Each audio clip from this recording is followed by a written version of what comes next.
through History Paper 6, the history of Africa.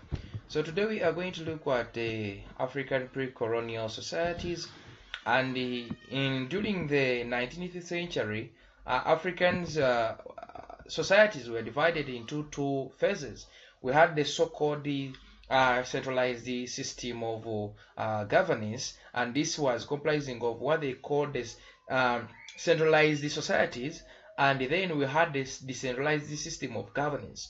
So we are going to see which societies that were divided, that were under what they call the centralized system of governance, and which societies that were under what they call the decentralized system of governance. So these societies were organized politically, socially, and economically. However much the centralized did not have, the decentralized did not have what they call kingship, but still they were organized politically, socially, and economically, just like the centralized kingdoms.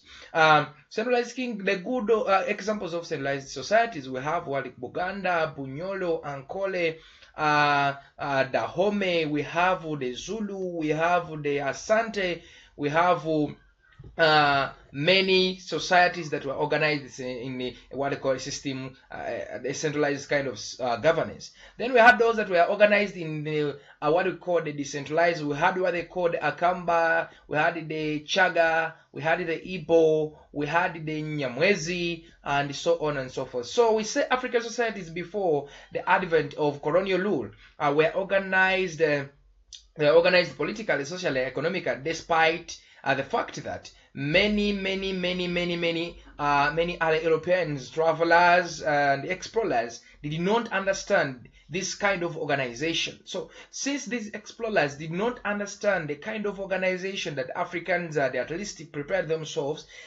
they were curious, they wanted to know how they can divide them, they wanted to know how they can at least rule them despite of their system of governance. So, but carefully study the functions of the political, social, and economic institutions of Africa. So, African societies were organized in a centralized system, and still they are organized in a what they call decentralized system. So, this kind of organization inspired many Europeans, more so the centralized kind of organization. So whenever we talk about centralized system, tuba twogera ku societies ezo zirina kyebayita kings, ezalina abakulembeze nga bakabaka. They were led by kings on top of their apex.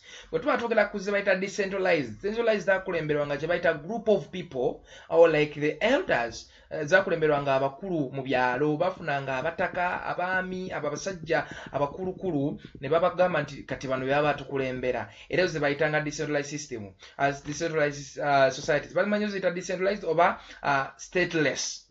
So baziyitanga amanya stateless, tezayinanga kabaka, tezayinanga mukulembeze wa ku ntiko, zabangamu abakulembeze abo abasajja abakulu ab'okubyalo. Ekyokulabirako ekirungi, a good example, look at the Nigerians edda bayinanga abasajja abo boolaba nga bayambala obukofiira obumyufu abo ba indunas, abasajja abo bakadde abo bebabanga ba advisors nga bebatuula in case of anything, disputes in case of anything.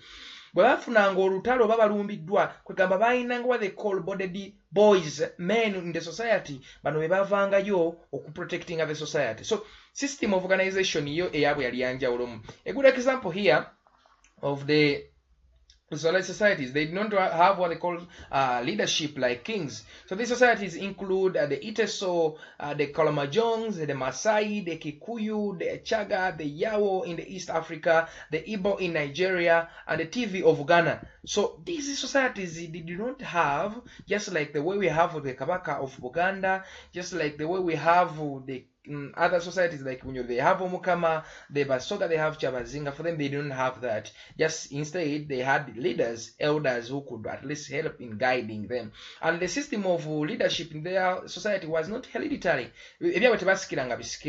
So it was not hereditary, just like in other societies. Since they do not have a king, or leaders were not like in a lineage, you could just elect them, they could just vote them, and they help in governing the society. So today we want us to appreciate the African history concerning society formation or state formation, and today we shall look at the decentralized and the centralized system. So I beg to stop here. When we come back, we shall go into details.